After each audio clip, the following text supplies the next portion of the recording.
उत्तर प्रदेश विधानमंडल ने जनता से जुड़े हुए मुद्दों पर सार्थक चर्चा को आगे बढ़ाने का काम किया है। प्रश्न पूछे जाएंगे, 0 आवर में अपनी बातों को रखा जाएगा और सरकार की तरफ से उन सब का एक सार्थक जवाब भी उपलब्ध करवाया जाएगा। बाढ़ से हुए मुद्दे भी उठ सकते हैं, अत्यधिक बारिश के कारण जल जमाव से जुड़े हुए मुद्दे भी उठेंगे। इन सब मुद्दों पर भी परिचर्चा होगी। हर तबके के नागरिकों की सहभागिता इसमें सुनिश्चित हो, इसको लेकर के विस्तृत कार्य योजना की घोषणा भी हम लोग सदन में करेंगे। उत्तर प्रदेश विधानमंडल का सत्र आज से प्रारंभ होने जा रहा है। सदन की कार्रवाई में भाग लेने के लिए आए हुए सभी सम्मानित सदस्यों का मैं हृदय से स्वागत करता हूं।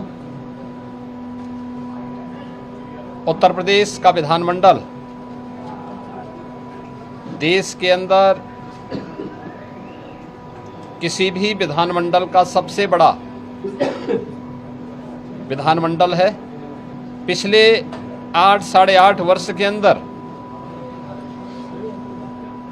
उत्तर प्रदेश विधानमंडल ने अनेक उपलब्धियां हासिल की हैं, अनेक महत्वपूर्ण मुद्दों को चर्चा का विषय बनाया है। जनता से जुड़े हुए मुद्दों पर सार्थक चर्चा को आगे बढ़ाने का काम किया है और इस बार का सत्र भी काफी महत्वपूर्ण सत्र है। इसमें जनता से जुड़े हुए मुद्दों को लेकर 25 करोड़ की आबादी की आकांक्षाओं को पूरा करने के उद्देश्य से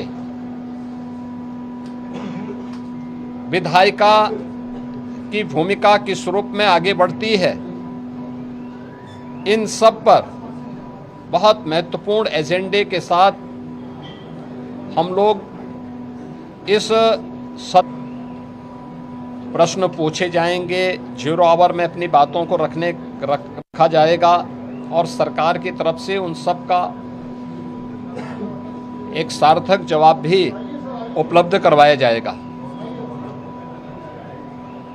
इसके साथ ही अन्य महत्वपूर्ण मुद्दों पर मानसून सत्र है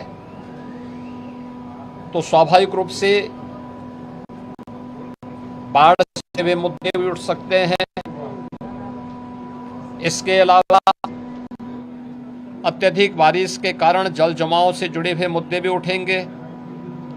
सरकार के स्तर पर क्या कार्रवाई हो रही है, स्वास्थ्य से शिक्षा से जुड़े हुए मुद्दों पर सरकार ने पिछले 8-8.5 वर्ष के अंदर जो कुछ भी किया है, इन सब मुद्दों पर भी परिचर्चा होगी। और इस तीसरे वर्ष में यद्यपि प्रधानमंत्री जी ने देश की स्वाधीनता दिवस के अवसर पर पूरे देशवासियों को विकसित भारत के साथ जुड़ने का आह्वान किया था,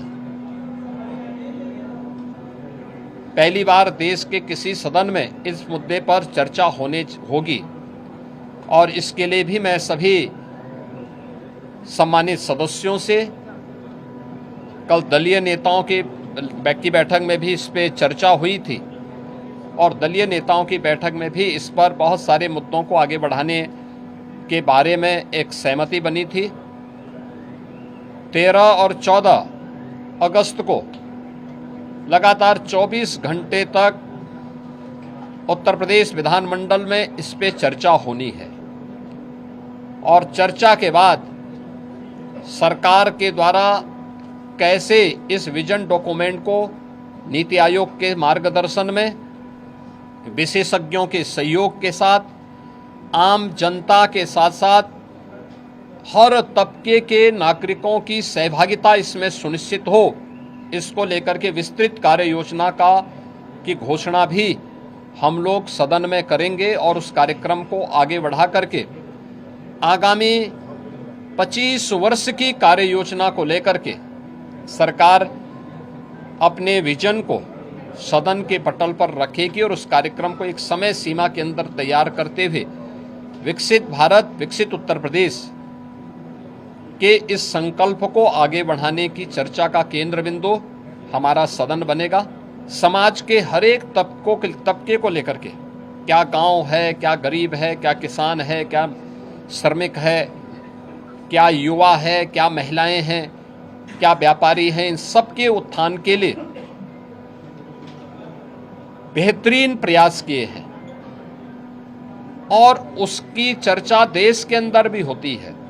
जो सदन में चर्चा के लिए आएंगे, जनता से जुड़े हुए होंगे, उत्तर प्रदेश के विकास से जुड़े हुए होंगे, उत्तर प्रदेश के युवाओं से जुड़े होंगे, उन सभी मुद्दों पर चर्चा करने के लिए सरकार तैयार है। सरकार ने अपने कार्यक्रम का हिस्सा भी बनाया है कि इन सब पर जवाब सभी विभाग उसका उपलब्ध कराने के लिए तैयार होंगे, लेकिन एक सार्थक चर्चा हो, नकारात्मकता न आए, न्यूसेंस क्रिएट करके हम लोग जनता के जुड़े हुए मुद्दों पर समय को जाया न करने दें।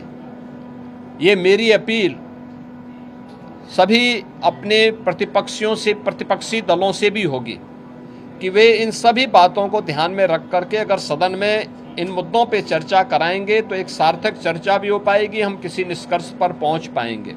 मुद्दों पर आधारित किसी भी चर्चा का जवाब देने के लिए और उस बहस को सार्थक स्तर तक पहुंचाने के लिए सरकार का पूरा सहयोग प्राप्त होगा। सरकार इसमें पूरी तरह तैयार है और जब भारत 2047 में विकसित होगा तो उत्तर प्रदेश भी विकसित भारत की यात्रा में विकसित उत्तर प्रदेश बनकर के तैयार हो। इस विश्वास के साथ यह चर्चा का केंद्र बिंदु हमारा सदन बन सके। ये विकास के प्रति सरकार और भारतीय जनता पार्टी की प्रतिबद्धता है। स्वाभाविक रूप से उनके एजेंडे में विकास नहीं है। सस्टेनेबल डेवलपमेंट गोल्स पे जो गरीबों से जुड़े हुए मुद्दे थे, उत्तर प्रदेश की बेहतर शिक्षा को लेकर, बेहतर स्वास्थ्य सुविधा को लेकर, कृषि विकास की दर को बढ़ाने को लेकर, स्किल डेवलपमेंट को लेकर, रोजगार को लेकर के जब हमने 36 घंटे तक सदन चलाया था तब भी समाजवादी पार्टी ने सदन का वॉकआउट किया था। तो ये लोग, विकास इनके एजेंडे में नहीं है, इसलिए वे लोग इस प्रकार की सिर पैर की बातें बोल करके ऐसे संसदीय शब्दों का प्रयोग करते हैं जिसके लिए वे पहले से ही कुख्यात हैं।